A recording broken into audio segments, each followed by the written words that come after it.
There is a question the speculation channels love to ask and never quite answer. What happens to Camilla?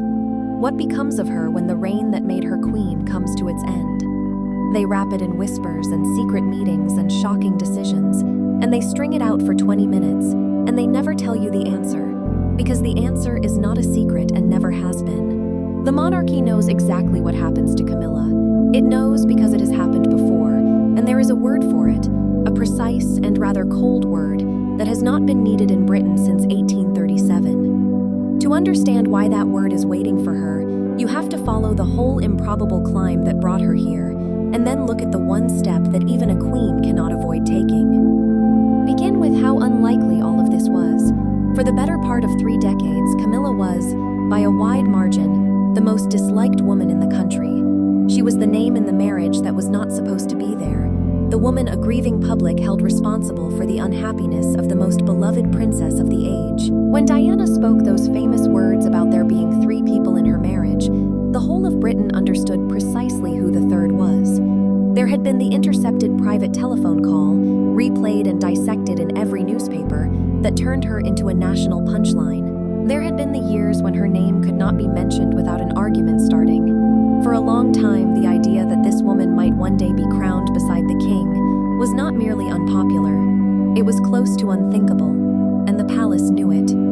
You can see that knowledge written into the very titles they prepared for her. When Charles and Camilla finally married in April of 2005, it was a quiet civil ceremony at Windsor, followed by a blessing in St. George's Chapel, with the late Queen's approval given, but her attendance at the wedding itself withheld.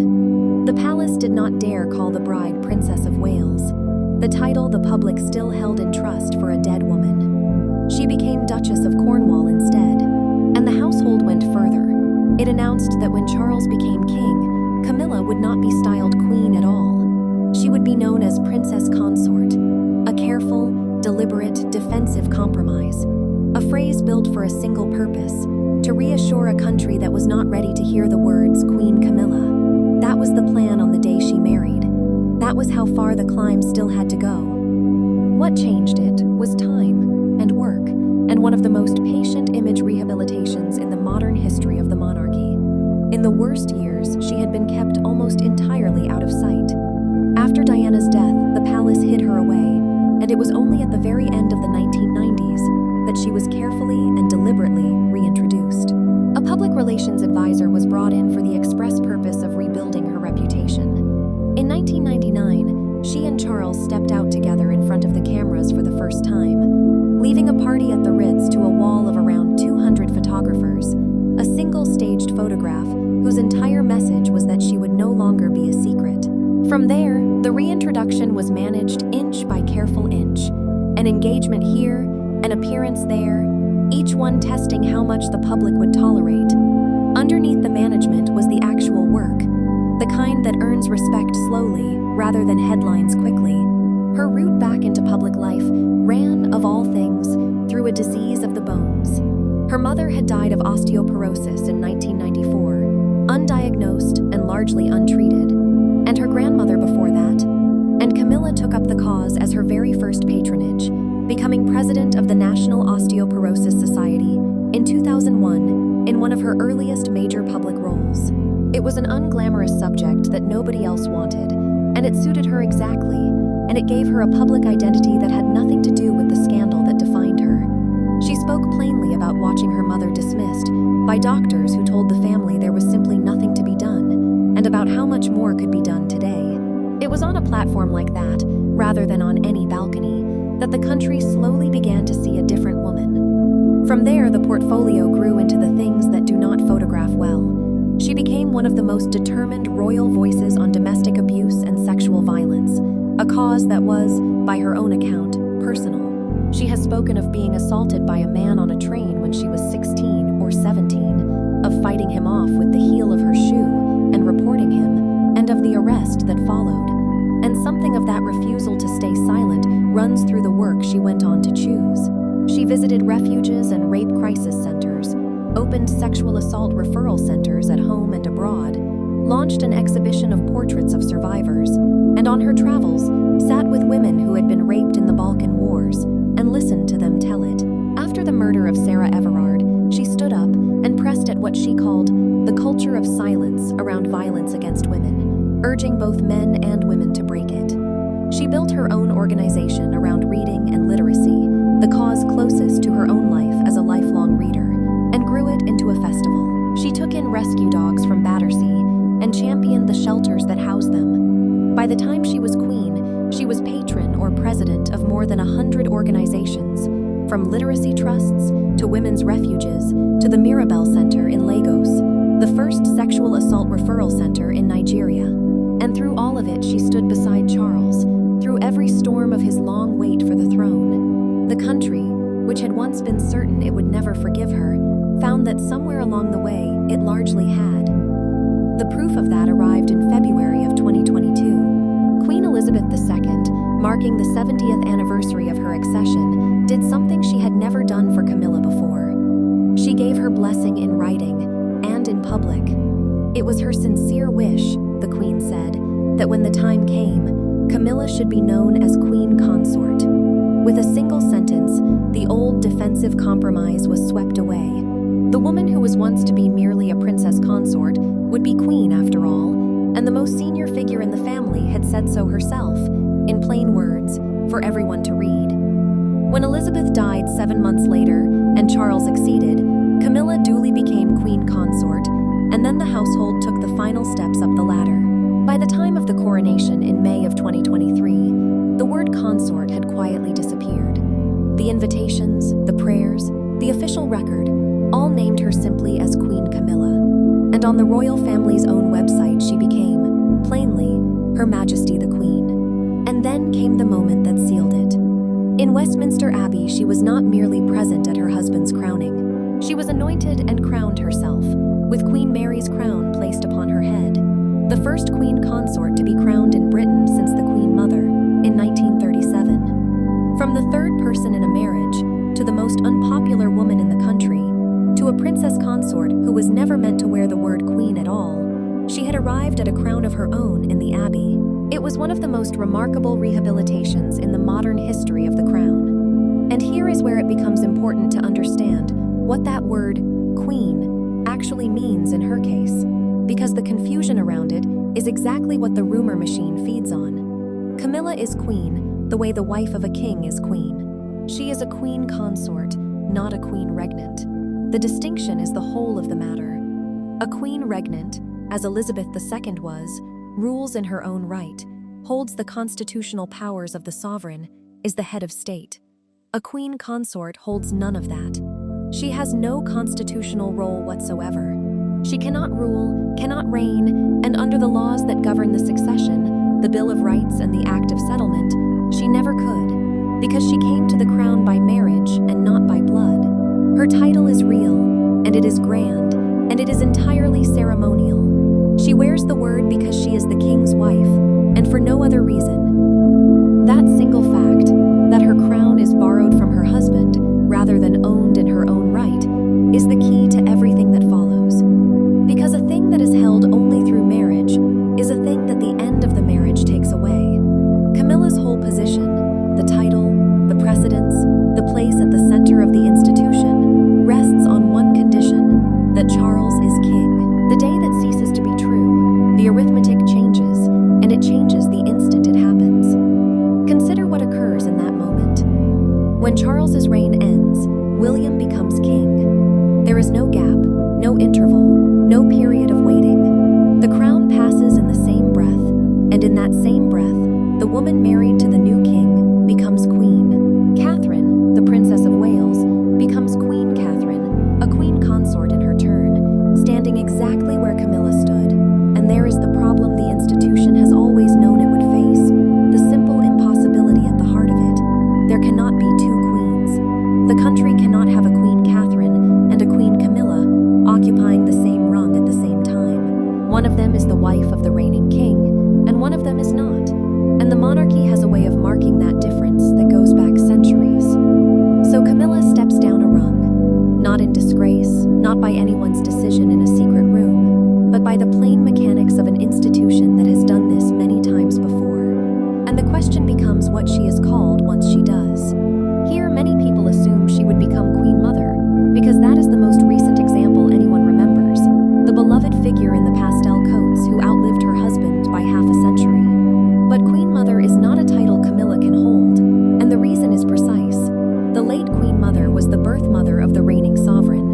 When her husband, King George VI, died in 1952 and her daughter became Queen Elizabeth II, she was entitled to be called the Queen Mother because she was, quite literally, the mother of the Queen. She chose that style partly for that reason and partly for a simpler one, to avoid the confusion of having two Queen Elizabeths in the same family at the same time. Camilla is in a different position entirely. She is William's stepmother, not his mother. The door marked Queen Mother is closed to her by the plain fact of blood. What remains is the older word, the one the institution reaches for when a queen consort outlives her king and is not the mother of the next. That word is Queen Dowager. Dowager means, very simply, the widow of the king. In the formal styling, she would become Her Majesty the Queen Dowager, and in daily life she might well still be called Queen Camilla, for she would always be a queen, just no longer the queen. That place belongs to Catherine the moment William is crowned. The decision, as with so much in the monarchy, would technically rest with the new king. William could in theory choose a different styling, and there has even been quiet speculation that Camilla might prefer something less grand, a Princess Dowager, or a return to the Cornwall title she once held, though either would be unusual. But precedent, history, and constitutional logic all point to the same word, and it is a word that has gathered dust for a very long time. How long becomes clear the moment you go looking for the last person to carry it. To find the most recent Queen Dowager in British history, you have to travel back not years, but the better part of 2 centuries, to 1837, and to a woman most people have never heard of. Her name was Adelaide, a German princess of a small duchy, married to King William IV. She had been queen consort for only 7 years, and her reign is so easily forgotten that her husband's is forgotten with it. When William died in the early hours of the 20th of June, 1837, after his wife had sat at his bedside for the better part of 2 weeks without going properly to bed, the crown passed to his young niece. That niece was Victoria, and the age she gave her name to was about to begin. Adelaide, still only in her 40s, stepped quietly out of the center of the picture and became the Queen Dowager, the first the country had seen in over 100 years. What she did with the rest of her life is, in a strange way, the closest thing we have to a map of what lies ahead for Camilla. She held no power and sought none. She was given a generous income and the use of grand houses, and she spent her remaining years in poor health, moving from one place to another in search of a kinder climate and giving a great deal of her money away. She funded village schools. Traveling for her health, she found the island of Malta had no Anglican church, and so she paid to build one. She was kind to the young queen who had displaced her, writing to Victoria as her affectionate friend and aunt and subject. In that order, the order itself an acknowledgement of the new arrangement of things. And when she died in 1849, she asked to be buried beside her husband, free, in her own words, from the vanities and pomp of this world.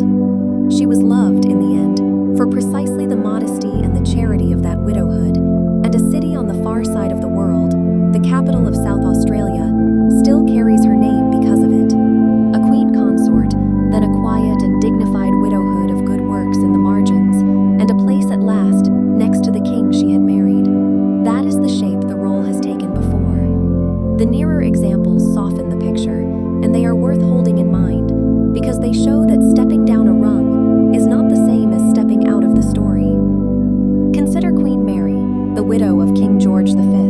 When he died in 1936, she did not vanish into the background. She kept her own name, Queen Mary, rather than any colorless dowager style, and she remained one of the most formidable presences in the country for 17 more years from her home at Marlborough House. She was, as it happened, the first British-born queen consort in nearly 400 years, a living bridge between the buttoned age of Victoria, who had handpicked her as a bride, and the modern family she lived to see take shape. She did something no British dowager queen had done before her, attending the coronation of her son, George VI, in 1937, breaking an old convention that the widow of the last king stayed away. She lent her hard-won popularity to that nervous new king and queen in the difficult years after the abdication of her eldest son, appearing at their side again and again. During the war, she went to live in the country, where by all accounts she threw herself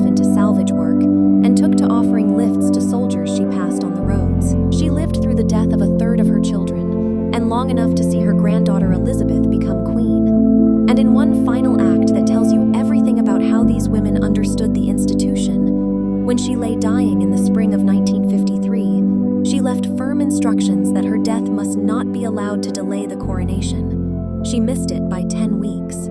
She had spent the last of her strength making sure the crown passed smoothly to the next generation, even at the cost of her own funeral being hurried quietly out of its way.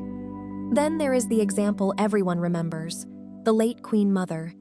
After her husband, George VI, died in 1952, she could have slipped into a quiet widowhood.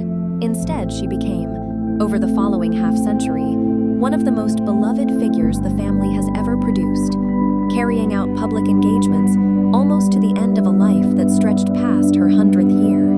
She kept a retreat at the Castle of May on the far north coast of Scotland, and was still turning out in public in the last year of a life that ended at 101. She held no constitutional power. She was not a ruling queen, but she was never anything close to irrelevant.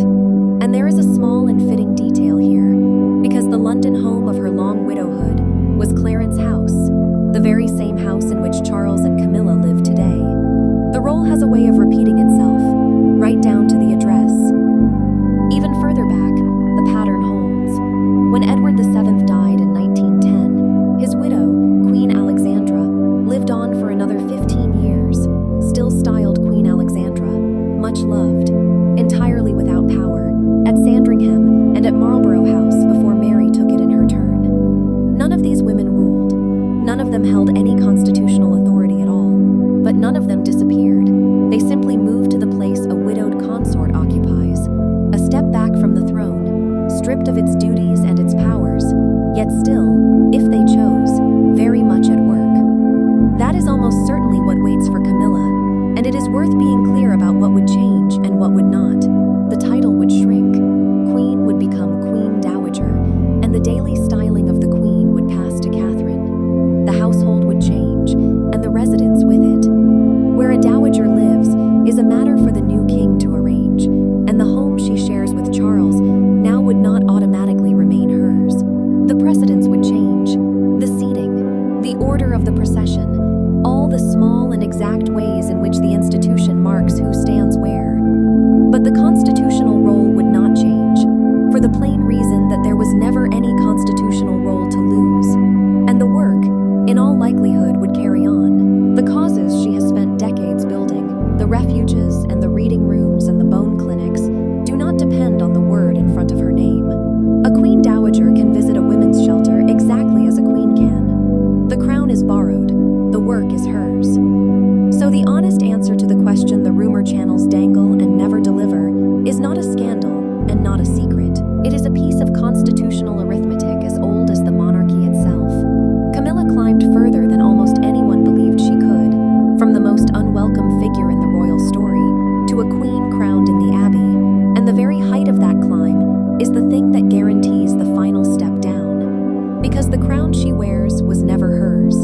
It was lent to her by a husband who holds it only for his lifetime, and the day his reign ends is the day it returns to the office it belongs to, and passes, with the king's title, to the next wife in the line. There is no avoiding it, and no need to dramatize it. The word has been written and waiting since 1837, and one day, quietly, it will be Camilla's, Queen Dowager, the widow of the king, one rung down into the dignified margins, exactly as precedent has always promised. Tell me in the comments which detail changed the way you see this story. I read every single comment. Subscribe to the Royal Thread. Every story is connected, and the next thread is already being